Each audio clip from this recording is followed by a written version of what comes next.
ओम नमः शिवाय। प्यारे भक्तों, आज आप श्रवण करें आश्विन कृष्ण पक्ष की प्रदोष व्रत कथा। प्रदोष का व्रत हर महीने की त्रयोदशी तिथि के दिन रखा जाता है। ये व्रत भगवान भोलेनाथ की पूजा को समर्पित होता है। इस दिन का व्रत रखने से और शिव जी की पूजा अर्चना करने से साधक को उत्तम फल की प्राप्ति होती है।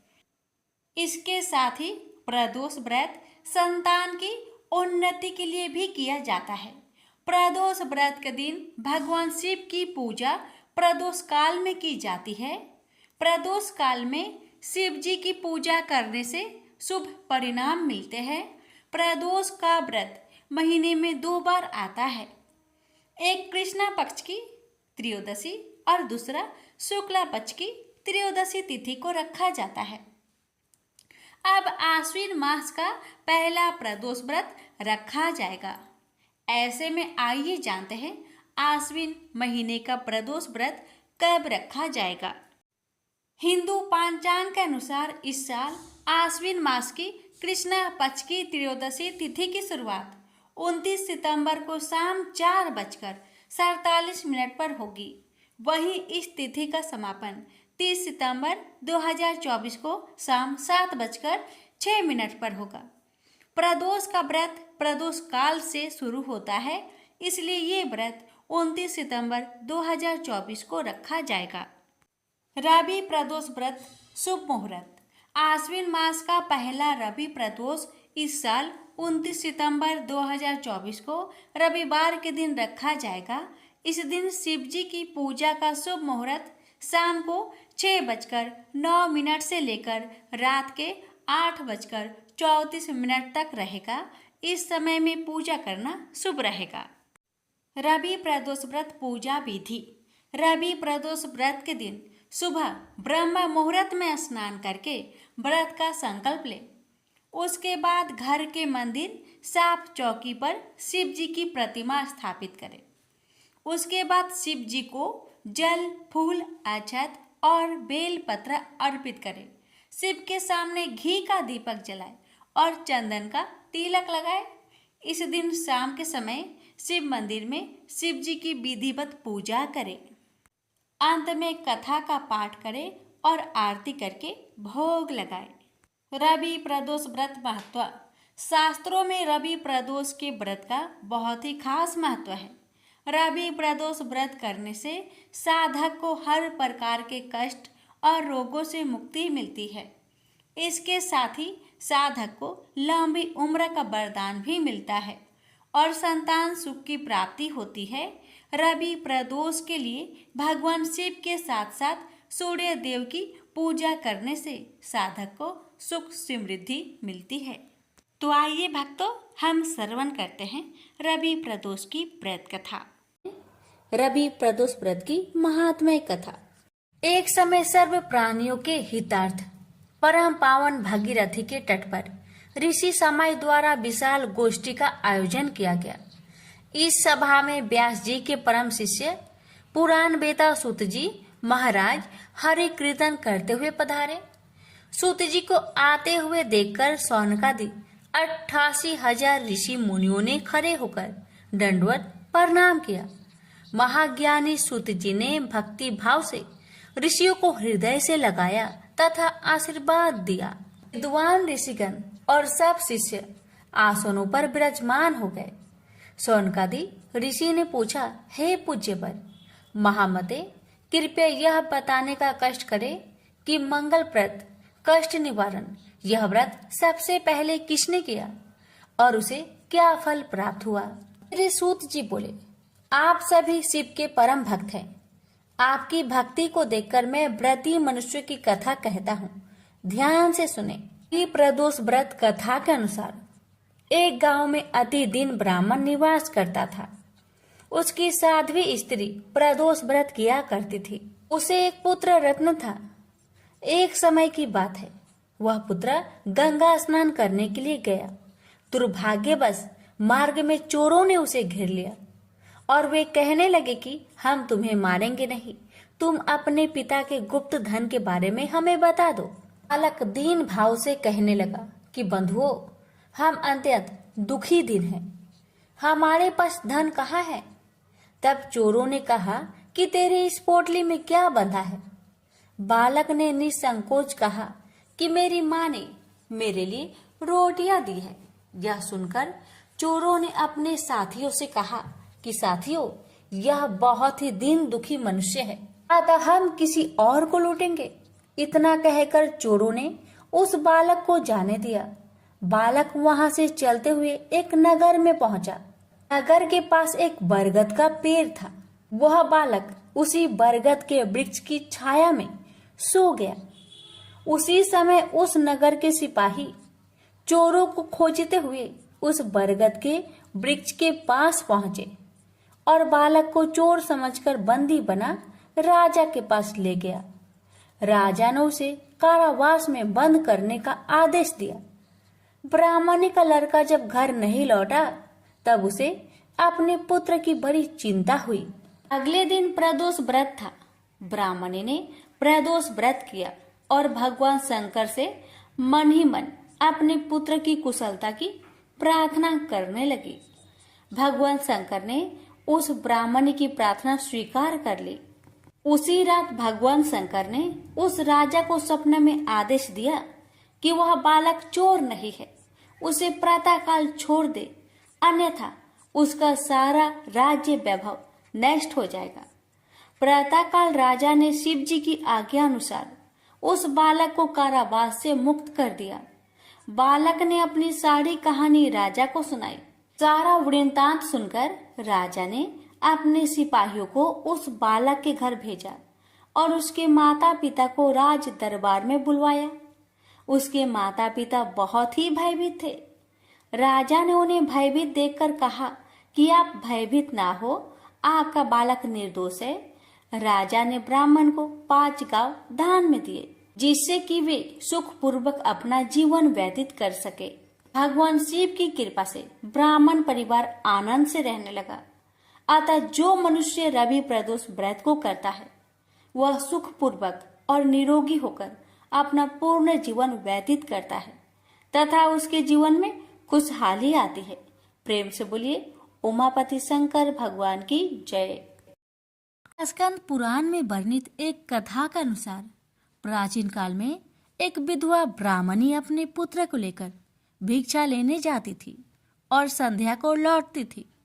एक दिन जब वह भिक्षा लेकर लौट रही थी तो उसे नदी किनारे एक सुंदर बालक दिखाई दिया जो विदर्भ देश का राजकुमार धर्मगुप्त था। शत्रुओं ने उसके पिता को मारकर उसका राज्य हड़प लिया था। उसकी माता की भी मृत्यु अकाल हुई थी। ब्राह्मणी को उस बालक को देखकर बहुत दया आई और उसने उस बालक को अपना लिया और उसका पालन पोषण किया। कुछ समय पश्चात ब्राह्मणी दोनों बालक के साथ देवयोग से देव मंदिर में गई। वहां उनकी भेंट ऋषि सांडल्य से हुई। ऋषि सांडल्य ने ब्राह्मणी को बताया कि जो बालक उन्हें मिला है वह विदर्भ देश का राजा का पुत्र है जो युद्ध में मारे गए थे और उनकी माता को ग्रह ने अपना भोजन बना लिया था। ऋषि सांडल्य ने ब्राह्मणी को प्रदोष व्रत करने की सलाह दी। ऋषि आज्ञा से दोनों बालकों ने भी प्रदोष व्रत करना शुरू कर दिया। एक दिन दोनों बालक वन में घूम रहे थे, तभी उन्हें कुछ गंधर्व कन्याएं नजर आई।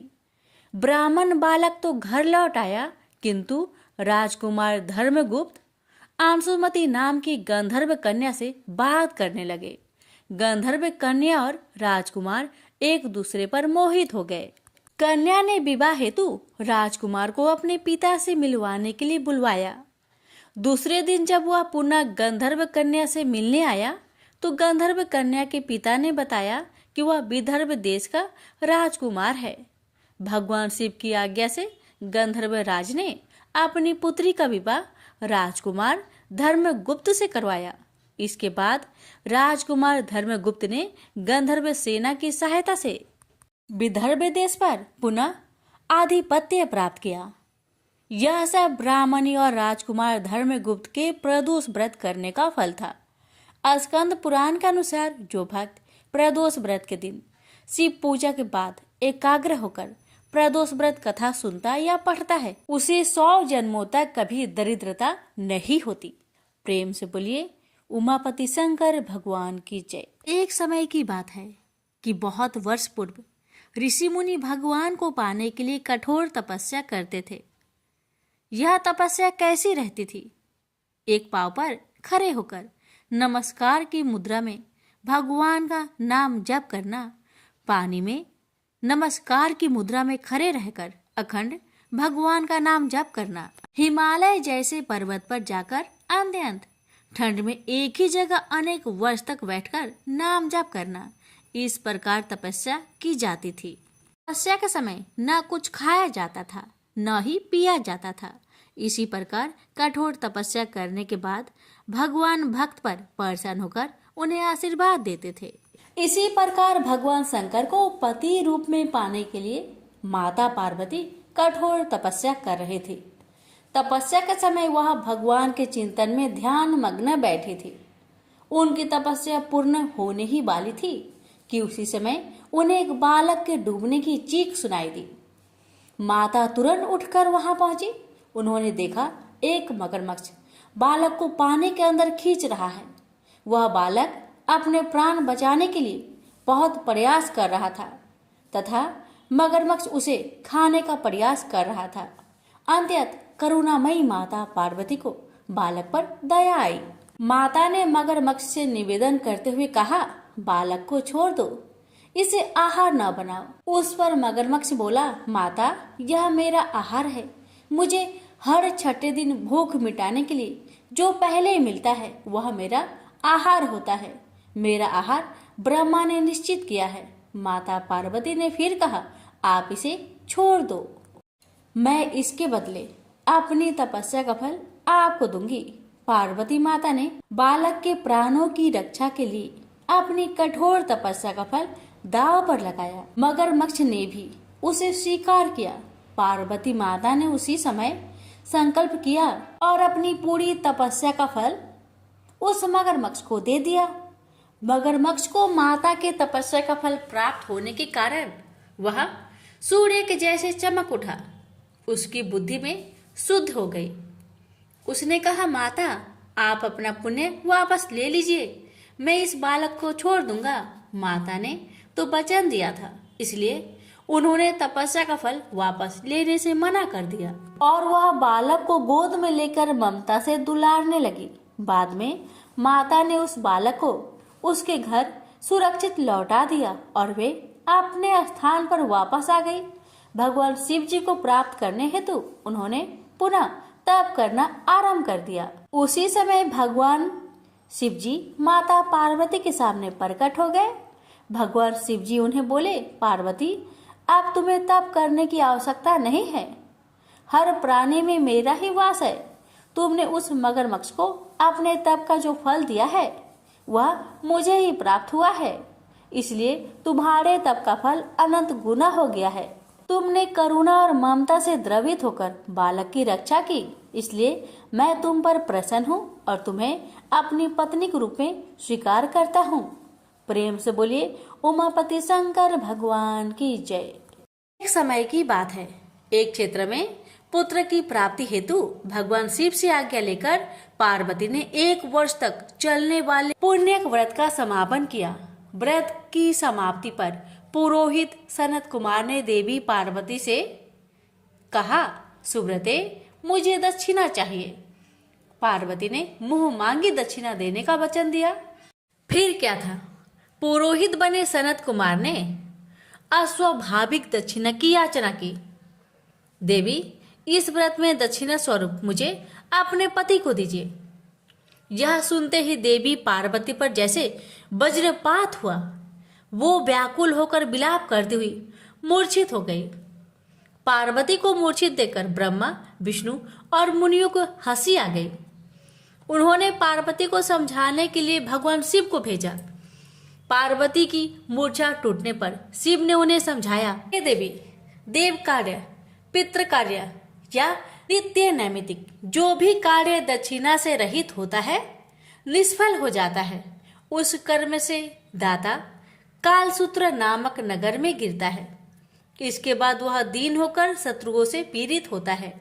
ब्राह्मण को संकल्प की हुई दक्षिणा उस समय न देने से वह बढ़कर कई गुना हो जाती है। भगवान विष्णु और ब्रह्मा ने पार्वती से धर्म रक्षा के लिए अनुरोध किया।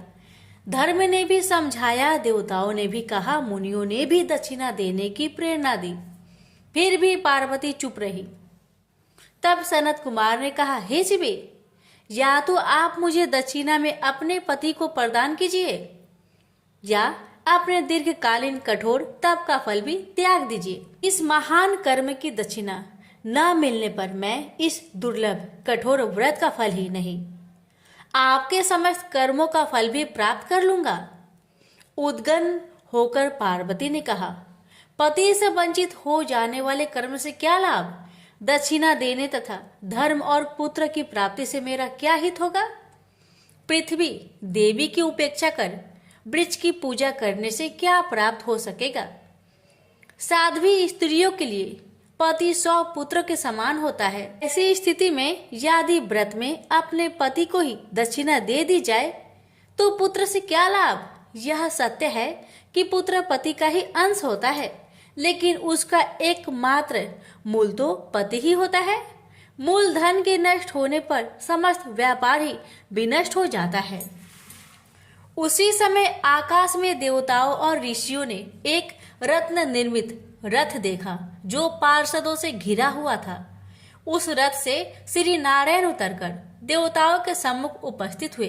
उन श्री नारायण को ब्रह्मा, विष्णु और शिव ने रत्न सिंहासन पर बैठाकर उन्हें प्रणाम किया और हाथ जोड़कर गदगद कंठ से स्तुति की। वहां का सारा वृत्तांत जानकर श्री नारायण ने कहा, शिव प्रिया पार्वती का यह व्रत लोक शिक्षा के लिए है, अपने लिए नहीं, क्योंकि ये तो स्वयं समस्त व्रतों एवं तपस्याओं का फल प्रदान करने वाली है। इनकी माया से ही चराचर जगत मोहित है। फिर उन्होंने पार्वती को संबोधित कर कहा, हे शिवे, इस समय तुम महादेव जी को दक्षिणा में देकर अपना व्रत पूर्ण कर लो। फिर समुचित मूल्य देकर अपने जीवन धन को वापस ले आना। गौओं की भांति शिव भी विष्णु के शरीर में ही है, अतः तुम ब्राह्मण और गो मूल्य प्रदान कर अपने पति को लौटा लेना। यह कहकर वे अंतर ध्यान हो गए। तब पार्वती प्रसन्न मन से अपने प्राण सर्वस्व को दक्षिणा में देने के लिए तैयार हो गई। उन्होंने हवन की पूर्ण आहुति की और अपने जीवन नाथ शिव को दक्षिणा रूप में दे दिया। इसके बाद उन्होंने पुरोहित सनत कुमार से निवेदन किया, हे ब्रिब्बर, गौ का मूल्य मेरे पति के बराबर है। मैं आपको अत्यंत सुंदर 1 लाख गौ प्रदान करूंगी। इसके बदले में आप मेरे जीवन सर्वस्व को लौटा दीजिए। प्राणनाथ के मिल जाने पर मैं पुनः ब्राह्मणों को विपुल दक्षिणाएं प्रदान करूंगी। तब सनत कुमार ने पार्वती से कहा, हे देवी, मैं ब्राह्मण हूँ, मैं 1 लाख गौ लेकर क्या करूंगा? इस दुर्लभ रत्न के सामने 1 लाख गौ की क्या तुलना है? मैं इन्हें साथ लेकर त्रिलोक में भ्रमण करूंगा। उस समय समस्त बालक उन्हें देखकर प्रसन्नता पूर्वक ताली बजा बजाकर अट्ठास करेंगे। कहने के साथ ही सनत कुमार ने भगवान शिव को अपने पास बैठा लिया। यह सुनकर पार्वती जलहीन मछली की भांति छटपटाने लगी। उन्होंने मन ही मन सोचा, कैसा दुर्भाग्य है मेरा कि मुझे ना तो अभिष्ट देव का दर्शन ही हुआ और ना ही व्रत का फल प्राप्त हो सका। आधीर होकर वे अपने प्राण त्यागने के लिए प्रस्तुत हो गई। अकस्मात उसी समय आकाश में तेज समूह प्रकट हुआ।